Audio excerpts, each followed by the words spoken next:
ध्यान रखो, ऐसे आहार लो जो प्रोजेस्टेरोन और एस्ट्रोजन को बढ़ाने वाला हो। तो एस्ट्रोजन से भरपूर आहार है, जैसे हमने बताया था, अलसी, सोयाबीन, ये बहुत ही शानदार, सबसे ज़्यादा सोयाबीन में होता है, अलसी में होता है।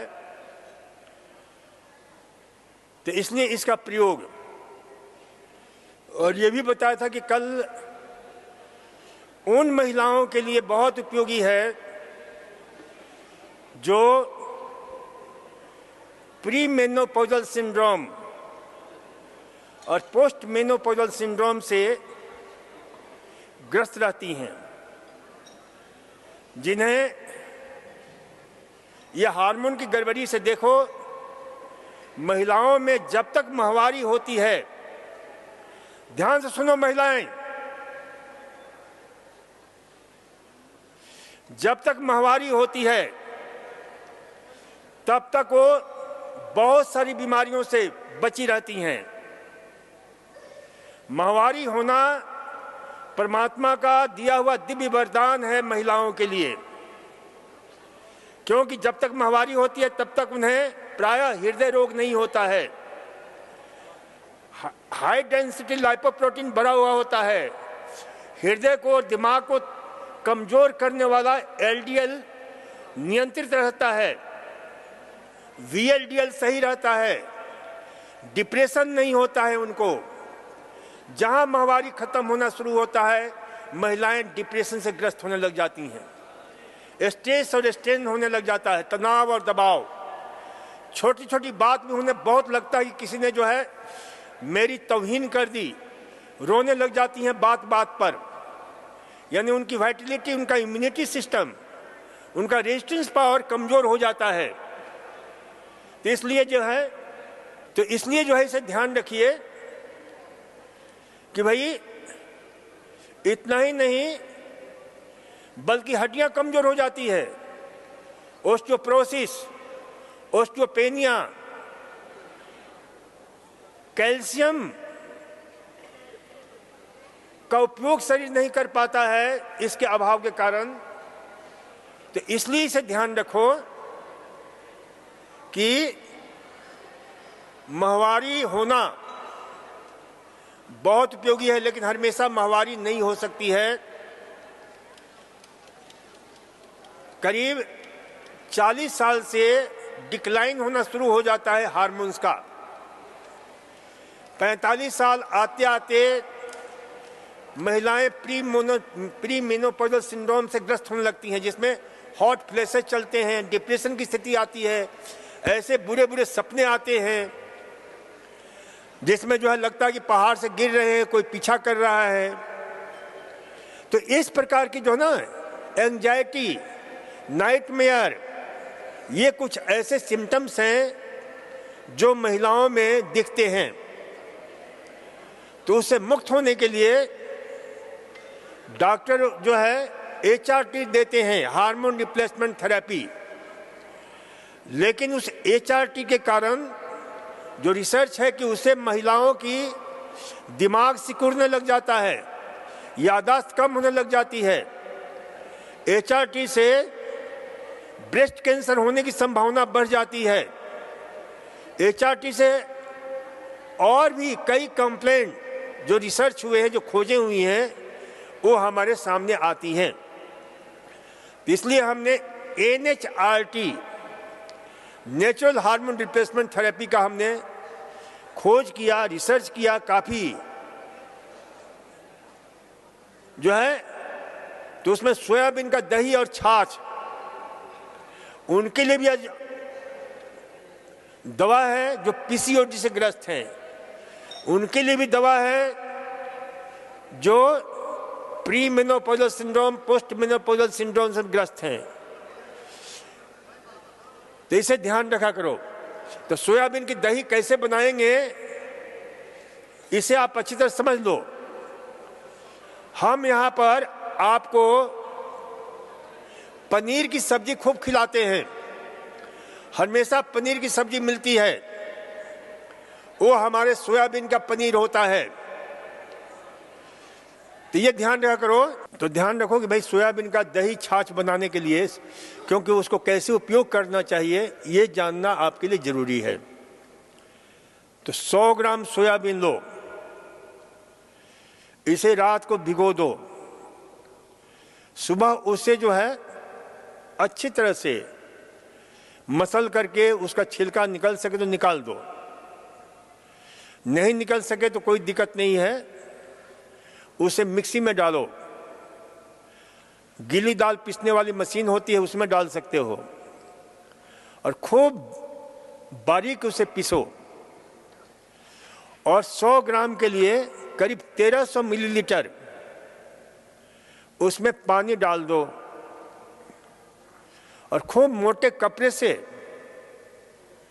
उसे छान दो, तो उसका खोआ अलग हो जाएगा और उसका दूध अलग हो जाएगा। उस दूध को गर्म करो, गर्म करने से वह इतना गर्म करो कि उसका पानी कम से कम 250 से 300 मिलीलीटर जल जाए, मात्र 900 से लेकर 1000 मिलीलीटर बचे, यानी 1 लीटर बन जाए, 1 किलो बच जाए। फिर उसे गर्म करो अच्छी तरह चलाते हुए, खूब गर्म करना है, उबलने लग जाए लेकिन चलाते रहना है। जब उबलने लग जाए तो आराम से उतार कर रख दो। मैं उम्मीद करता हूं कि भाई आप लोगों को दही जमाने आता तो होगा। दही जमाने आता है क्या? क्योंकि धीरे धीरे वो भी भूल जाओगे आप लोग। तो उसमें क्या करेंगे, ठंडा होने के बाद थोड़ा सा उष्ण रहे, गर्म रहे, तो उसमें दही का जामन डाल देंगे, तो बहुत ही शानदार वो दही जम जाता है। और उस दही की खासियत ये है कि आप जितना 1 दिन रखो, 2 दिन रखो, 3 दिन रखो, तो उसमें सोया एसिडोफिलस पैदा होता चला जाता है, और वो दही एक नहीं सैकड़ों प्रकार के रोगों से हमारी रक्षा करता है। हड्डियों की रक्षा करता है, आपके जो है ये माहवारी संबंधी जितनी विकृतियां हैं उनसे रक्षा करता है, pre menopausal syndrome, post menopausal syndrome से रक्षा करता है, पीसीओडी से रक्षा करता है, हृदय रोग से रक्षा करता है, क्योंकि इसमें लेसिथिन नामक, फॉस्फोलिपिड्स नामक कुछ ऐसे तत्व हैं जो कोलेस्ट्रॉल को नियंत्रित करते हैं, ट्राइग्लिसराइड्स को कम करते हैं। तो इसलिए इनका कोई मुकाबला नहीं है। इसके अतिरिक्त इसमें फॉस्फोलिपिड्स कोलेस्ट्रॉल को नियंत्रित करता है लीवर की सहायता से, तो सोया फॉस्फोलिपिड्स पाया जाता है।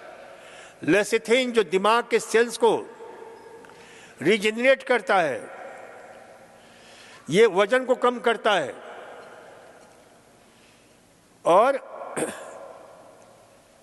महिलाओं के लिए मैंने कहा कि दिव्य वरदान है, तो इसका प्रयोग करना चाहिए।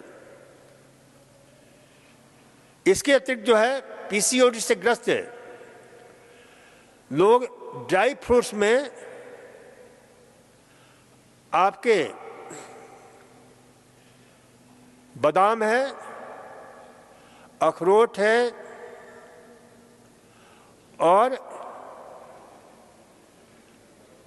प्रून्स हैं, बेर होते हैं सूखे सूखे से प्रून्स, विदेशों में अलग प्रकार के प्रून्स होते हैं।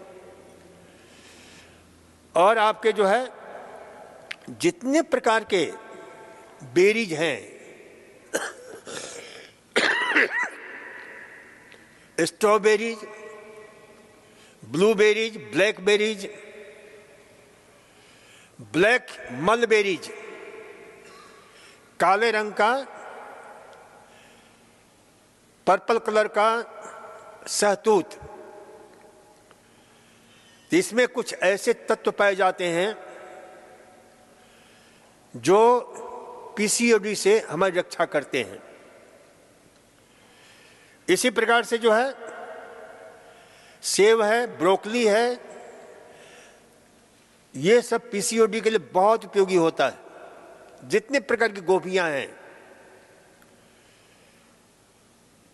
तो ये जितने भी गांठें होती है ना, चाहे कैंसर की गांठ हो, चाहे सामान्य गांठ हो, चाहे सिस्ट हो, चाहे फाइब्रॉइड्स हो, चाहे ट्यूमर हो, और चाहे इस प्रकार कहीं भी कोई भी गांठ बन रही है, तो उसको दूर करने में सबसे बेहतरीन होता है जिसको बोलते हैं जो है क्रूसीफेरस सब्जियां, क्योंकि इनमें एक खास प्रकार का एंजाइम होता है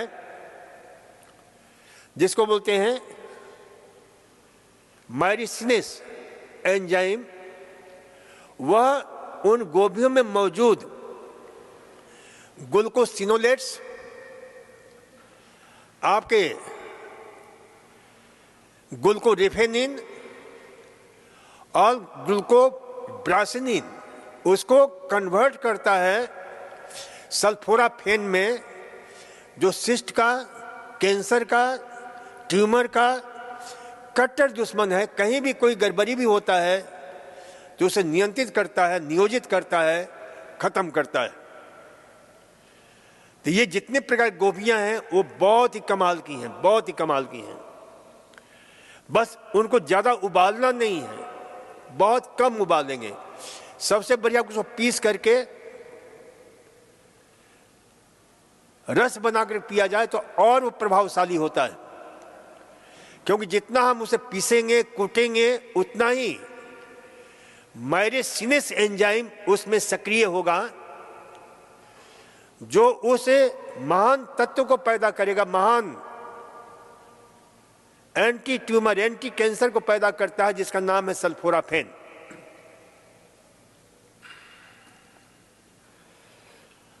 आपके एप्रिकोट, खुरबानी बहुत उपयोगी है। खुरबानी का बीज बहुत उपयोगी है। तीन सबका अलसी, अलसी का प्रयोग कैसे करेंगे? तो अलसी को थोड़ा सा हल्का सा तवे पर भून दें, बिल्कुल हल्का सा, ज्यादा नहीं भूनना, और फिर उसे पीस लें। और पीस करके जब भी खाएं तो 2-4 चम्मच, दिन भर में कम से कम 25-30 ग्राम होना चाहिए, तो कम से कम 1-2 चम्मच एट टाइम लीजिए। और उसमें दही मिला दीजिए, बिना मक्खन वाला, क्योंकि दही में एक तत्व होता है जिसका नाम है सल्फर अमीनो एसिड्स, जो उसको अच्छे से घुला करके और सीधे वो सिस्ट में पहुंचाएगा, जहां भी गांठ और जहां भी है, क्योंकि उसमें alpha linoleic acid, omega 3 fatty acid होता है, जो कट्टर दुश्मन है सिस्ट का, कट्टर दुश्मन है। और साथ ही साथ वह शरीर में एस्ट्रोजन हार्मोन को, नेचुरल एस्ट्रोजन हार्मोन है, तो उसकी आपूर्ति भी करता है, वह उसका सप्लीमेंट भी है।